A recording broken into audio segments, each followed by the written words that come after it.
Hi friends, నా పేరు Surendra. Welcome back to my channel. Voting analysis చేద్దామని స్టార్ట్ చేసేలోపు ప్రోమో వచ్చింది. ఓటింగే షాకింగ్గా ఉన్నాయి, ప్రోమో ఇంకా షేకింగ్గా అనిపించింది. అసలు ఏంటి సుమన్ శెట్టి తనూజ ప్రోమో ఏంటి? తనూజ స్పోర్టివ్నెస్కి చాలా మెచ్చుకోవాలి నిజంగా. సో ఎందుకంటే అది ఎంత స్కిట్లో భాగమే, అసలు అలా పైకి లేపి తిప్పుతున్నాడు. సో సుమన్ శెట్టి వచ్చేసరికి ప్రేమ తర్వాత రా ఫ్రెండ్స్ అంటున్నాడు. అసలు మధ్య మధ్యలో ఆ స్టోరీకి కావాల్సిన కామిక్ని క్రియేట్ చేయటంలో, కామెడీని క్రియేట్ చేయటంలో ఇమ్మాన్యుల్ వేరే లెవెల్ అబ్బా. అంటే అంత ఫ్లో వచ్చేస్తుంది ఇమ్మాన్యుల్ కామెడీ. ఇమ్ము కామెడీలో ఏంటంటే అగ్లీనెస్ కూడా ఉండదు. మీరు గమనించారా? నాకు అవినాష్కి ఇమ్ముకి తేడా అదే కనిపిస్తుంది. అవినాష్ దాంట్లో ఒకసారి ఓవర్ బోర్డ్ అవుతాడు, కొంచెం ఇదిగా ఉంటుంది. ఇమ్ముది ఆస్వాదించేలాగా ఉంటుంది కామెడీ. చిన్న చిన్న ఏదన్నా అన్నా కానీ అసలు అలా తీసుకెళ్తారు. కెప్టెన్ రూమ్లోకి వెళ్తున్నారు ఏంద్రా అంటాడు. వాళ్ళిద్దరూ ఫ్రెండ్స్ లాగా రావటము, సుమన్ శెట్టి పక్కన, అటుపక్క తనూజ పక్క ఇద్దరు ఫ్రెండ్స్ లాగా రీతు అండ్ ఆశాశేని రావటం. ఆశాశేని స్క్రీన్ స్పేస్ వస్తుందో చూసారా? ఇక్కడ మీరు వెళ్ళి మాట్లాడుకోండి, మేము వాళ్ళ ఫ్రెండ్స్తో మాట్లాడుకుంటామని చెప్పి డిమాండ్ పవన్ అంటాం. ఎందుకంటే అక్కడ రీతు ఉంది కాబట్టి. చిన్న కథ కాదబ్బా, అసలు ప్రోమో కట్ చేసినవి. ఆ స్కిట్ మాత్రం జనరల్గా ఇటువంటి ప్రోమోల మీద రివ్యూ ఇవ్వడానికి ఏముండదు. కానీ ఏందయ్యా ఎరాచకం, ఓయమ్మ బడవ, ఇది నేను చూడలా, ఇదేందయ్యా అన్నట్టుంది నిజంగా. ఓటింగ్ అనాలిసిస్లో ఇంకా ఎక్కువ విషయాలు మాట్లాడతా. ఇదైతే చాలా సూపర్గా అనిపించింది. ఎక్కడే కానీ అసలు అంటే ఆద్యంతం అంటే ఇటువంటి ఫన్నీ ప్రోమోలు, ఇటువంటి స్కిట్ ప్రోమోలు చాలా తక్కువ క్లిక్ అవుతాయి. అసలు పొద్దున్నే చాలా రిలాక్స్డ్ ప్రోమో చూసిన ఫీలింగ్ వచ్చింది నిజంగా. నిన్న నామినేషన్స్ తర్వాత ఏమన్నా ఇంత మంచి కంటెంట్, ఇంత మంచి వస్తున్నప్పుడు మళ్ళా నలుగురిని తెచ్చి, ఈ వారం నలుగురిని తెచ్చి అగ్ని పరీక్షల నుంచి ఒకరంట, మళ్ళీ నెక్స్ట్ వారం కూడా కుదిరితే ఏందయ్యా ఇది? ఈ మానుకో బిగ్ బాస్ అని చెప్పాలనిపిస్తుంది. ఒక షార్ట్ కూడా చేశాను. సో ఓటింగ్ అనాలిసిస్లోకి వెళ్ళిపోతాం. మొత్తానికి ప్రోమో ఈజ్ రాకింగ్ అంతే. మీ ఇంట్లో ఒప్పుకుంటారా అంటే ఇక్కడ సుమన్ సిగ్గుపట్టం, ఇక్కడ తనూజ క్యూట్ ఎక్స్ప్రెషన్స్ అసలు సూపర్ అనిపించింది అబ్బా. తనూజ అయితే అంటే తన స్పోర్టివ్నెస్ కానీ, అక్కడ సుమన్తో జెల్లయ్యే వే కానీ, అసలు వాళ్ళిద్దరిని తిప్పడం కానీ తెలుసు మనందరికీ అది కామెడీ స్కిట్. నిజంగా సుమన్ కొంచెం సిగ్గుపడతా ఉండే వ్యక్తే, కానీ కామెడీని జోడించడానికి సుమన్ని వాడుకున్న విధానం ఏదైతే ఉందో బిగ్ బాస్ వదలడు సుమన్ని. బిగ్ బాస్ వదలడు సుమన్ని. సుమన్ మాట ఒక ప్రభంజనం, సుమన్ చేష్ట ఒక ప్రభంజనం, సుమన్ నవ్వితే ప్రభంజనం, సుమన్ స్కిట్ వేస్తే ప్రభంజనం అన్నట్టు తీసుకెళ్తారు. తడి గుడ్ వేసుకొని హాయిగా 10 వారాలు ఆయన నాకొద్దు బిగ్ బాస్ అంటే ఆయన వచ్చేస్తాడు. లేకపోతే బిగ్ బాస్ ఏదన్నా క్రియేట్ చేసి పంపించాల్సింది తప్పితే ఓటింగ్లో ఇప్పుడు అలా రావడమ్మా సుమనం. క్లియర్. బిగ్ బాస్ కూడా ఏంటంటే ఇంత ఓటింగ్ పడుతున్నప్పుడు ఇతను కామ్గా ఉండి ఓటింగ్ పడితే ఎలా? ఇతను ఏదో ఒకటి చేద్దాం, ఇతనితో రకరకాలుగా ప్రయత్నం చేపిద్దామని ఒక ప్రయత్నం బాగుంది అంతే కదా. ఇప్పుడు చూడటానికి ఈ వీకంటే నామినేషన్ లేడు, చూడటానికి కామ్గా ఎప్పుడు ఉండి అతను ప్రతి వారం సేవ్ అవుతున్నా ఇదే కదా. ఇటువంటి యాక్ట్స్ చేస్తే సుమన్లో కామెడీ యాంగిల్ నచ్చింది, సుమన్ నిన్న ఫైర్ అయ్యాడు, సుమన్ ఫైర్ అయిన యాంగిల్ నచ్చింది, ఇట్లా రకరకాలుగా కాంటెంట్ తెప్పించే ప్రయత్నం బీబీ టీం చేస్తుంటాం. ఏంటంటే కొంచెం హర్షదాయకం అనమాట. లేట్ చేయకుండా ఓటింగ్ పోల్ అనాలిసిస్లోకి వెళ్ళిపోదాం. షేక్ అయి అసలు డ్రని ఒక్కసారిగా రీజన్ ఏంటి తెలుసా? Flora Saini top. Flora Saini is on the top. గ్రౌండ్ని షేక్ చేస్తుంది, షేక్ అయిపోతుంది ఓటింగు. చెప్పానా?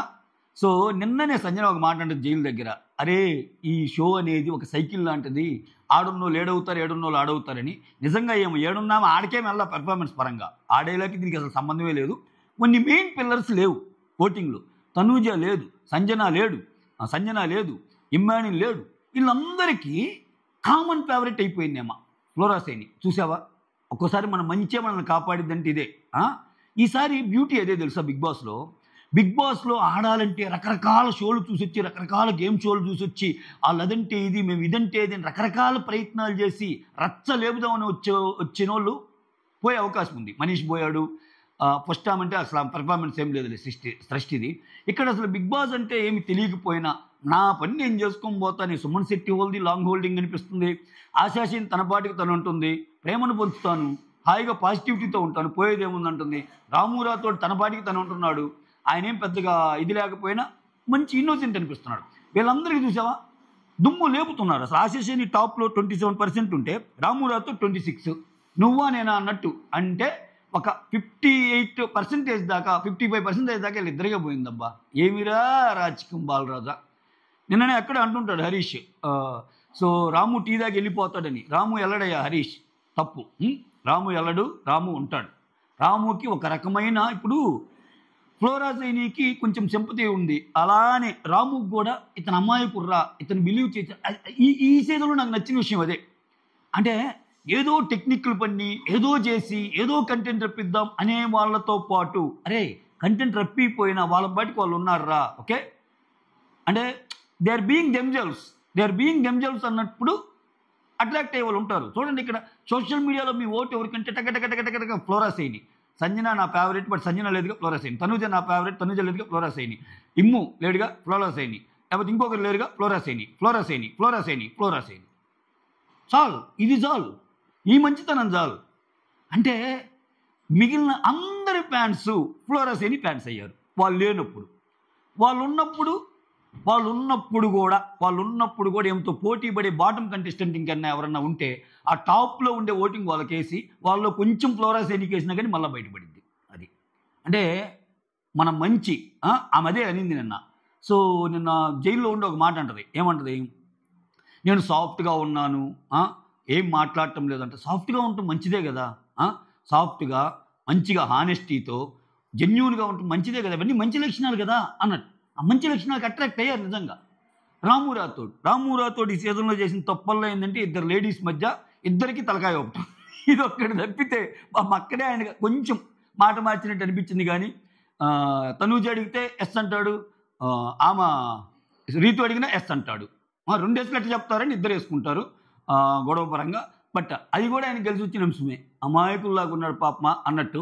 సో మొత్తానికి షేక్ చేస్తున్నారు వీళ్ళిద్దరూ.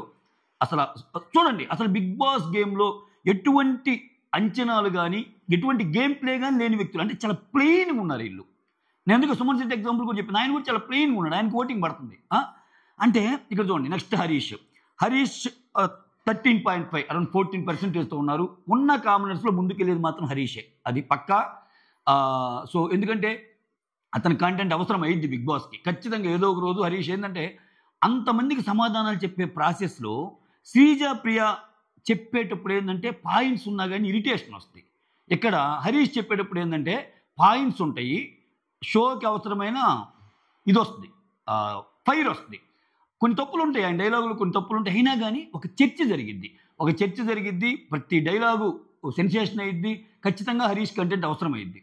సో శ్రీజ ప్రియాలు ఏంటంటే మాటలు ఉన్నా కానీ ఇరిటేటింగ్గా ఇదిగా ఉంటుంది. బట్ మాస్ మ్యాన్ ఏంటంటే కొట్టే తెచ్చేలాగా చెప్తాడు. మాట్లాడిన 3 మాటల్లోనే 4 ఉంటాయి ఎత్తుక్కోవాల్సినవి. కథం, అరే హరీష్ ఆ మాట అన్నారా, వాళ్ళు ఈ మాట అన్నారా, టక్కునే వేసారా, చాలు, ఈ కంటెంట్ చాలు బిగ్ బాస్కి ఖచ్చితంగా దోసుకెళ్తాడు. వీళ్ళందరిలో వచ్చే సెలబ్స్లో కూడా అందరికీ ఆన్సర్ చెప్పగలగాలంటే ఇప్పుడున్న ఈ పర్సన్స్లో కొంచెమో గొప్ప హరీషే చెప్పగలడు. అంటే విత్ పాయింట్స్ పెట్టి మరి, ఎస్ నువ్వు ఇది చేసావు అని. ఓకే, దట్టు చాలా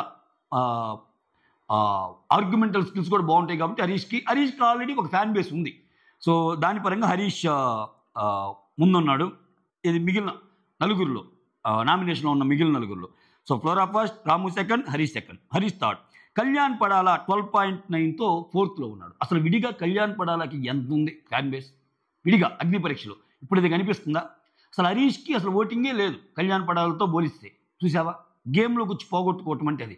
నిజంగా నిన్న వాళ్ళు చెప్పినట్టు ఇతను ఏం ఆడుతున్నాడు, 24 గంటలు అక్కడ ఉంటున్నాడు, దేవుడు ఓదారుస్తున్నాడు అన్నట్టు. ఎవరన్నా ఏడుస్తుంటే ఇట్లా కళ్ళు ఇది చేసుకోవటం, ఓదార్చటం, నేను ఉన్నానని చెప్పటం. ఊరుకోరా బుజ్జి ప్లీజ్ రా కన్నా, ఈ సరిపోతుంది ఆయనకి. సో దీనివల్ల ఏం ముందుకెళ్తుంది? జనాలు కూడా ప్లీజ్ కన్నా మేము వేరే వాళ్ళకి వేస్తామంటారు ఓట్లు. ఇది కళ్యాణ్ పడాల 4th ప్లేస్. రీతు చౌదరి 11%తో 5th ఉంది. ప్రియా 7%తో లాస్ట్ ఉంది. రీతు చౌదరి ప్రియా లాస్ట్, కానీ గ్యాప్ ఉంది. రీతు చౌదరి కొంచెం ఎక్కువ ఉంది. ఓకేనా, రీతు చౌదరి కూడా కొంతమందిని అట్రాక్ట్ చేయగలుగుతుంది. సో క్లియర్ కట్గా డేంజర్ జోన్కి దగ్గరగా ఉంది. ఈ దినానికి, ఈ పొద్దుకి, ఈ గంటకి, ఈ క్షణానికి, నేను ఈ వీడియో పోయేసే క్షణానికి మాత్రం ప్రియా. రేపు ఏదైనా లెక్కలు మారితే మళ్ళీ చూద్దాం. సో మొత్తానికి ప్రియా మీద చాలా కోపంగా ఉన్నారు. లాస్ట్ వీకే ఏదో తుటిలో తప్పిన ప్రమాదంలాగా వచ్చింది. ఆమె ఏదో ఒక్కసారి వచ్చేసరికి మనీష్ పోయారా అన్నది, కానీ ఏమో కూడా ట్రైన్లో ఆల్మోస్ట్ అస్సాం ట్రైన్కి ఇద్దరు పోటీ పడ్డారు. ఆయన ఏంటంటే ఇంకా లాస్ట్ 5 సెకండ్స్ ఉండగా ఆయన తొందరపడి ఎక్కేసాడు, పట్టుకోగలిగాడు. ఏమికేందంటే మిస్ అయింది ట్రైన్. సో ఈసారి ఏంటంటే మిస్ కాదు. సో ఏం చేరుకుంటుంది, అస్సాం చేరుకుంటుంది, పద్ధతిగా వెళ్తుంది అనిపిస్తుంది. ఇంకా అంటిల్ అండ్ అన్లెస్ నేనున్నాను అని రీతు చౌదరి రాకపోతే తప్పితే. రీతు చౌదరి మీద బయట కూడా చాలా కాంట్రవర్సీస్ వస్తున్నాయి. ఆమె గురించి ఇంకొక లేడీ ఎవరెవరో ఏంటంటియో జరుగుతున్నాయి. సో వాటన్నిటిని కన్సిడర్ చేసి షోకి ఎందుకులే అని వాళ్ళు ఫీల్ అయ్యి ఇంకా ఏమో కూడా కొంచెం కంటెంట్ వేరేలాగా వచ్చేలాగా చేసి నెగిటివిటీ అయిపోయి వెళ్ళిపోతే చెప్పలేం. ఓకే, మొత్తానికి ఒకరు అయితే ప్రియానబ్బా, ఒక్కరంటే కష్టం, కానీ ఇద్దరు డేంజర్ జోన్ ఎవరంటే రీతు ఆర్ ప్రియాలో ఉంటారు ఖచ్చితంగా. ఓకేనా? సో ఈసారి ప్రియా సేవ్ అయిందంటే అది ఒక అద్భుతం, అది ఒక అద్భుతం. ఎందుకంటే డబుల్ ఎలిమినేషన్ కూడా అంటున్నారు. డబుల్ ఎలిమినేషన్ అంటే ఇద్దరు పోతారు, రీతు అండ్ ప్రియా. ఓకే, ఏ పరంగా చూసుకున్నా ఒక అద్భుతానికి తావిచ్చే వీకు, ఒక అద్భుతం జరిగే వీకు. వీళ్ళిద్దరు పోయినా కానీ ఎక్కువ మంది ఏం బాధపడే వీక్ కాదు. ఇటు రీతు మీద అంత గేమ్ పరంగా ఇమేజ్ లేదు, ఈ ప్రియా మీద కూడా గేమ్ పరంగా ఇమేజ్ లేదు. ఒక్కసారి అలారం బెల్ మోగిద్ది, ఇద్దరు పోయిన 4 కామనర్స్ ఉంటారు, వాళ్ళ ఆట తీరు మారిద్ది. ఈలోపు మళ్ళీ బిగ్ బాస్ ఇంకో కామనర్ని తెచ్చే ప్రయత్నం చేస్తున్నాడు కాబట్టి ఏదన్నా చేసే ప్రయత్నాలు ఏమన్నా జరుగుతాయేమో అని చూస్తున్నా. మొత్తానికి దెబ్బ 2 షాకులు. ఫ్లోరా సైని షేక్ ఆడిస్తుంది, అక్కడ సుమన్ షేక్ ఆడిచ్చాడు. మీకేమనిపించిందో కమెంట్ చేయండి. That's all. Thank you so much. Signing off, me Surendra.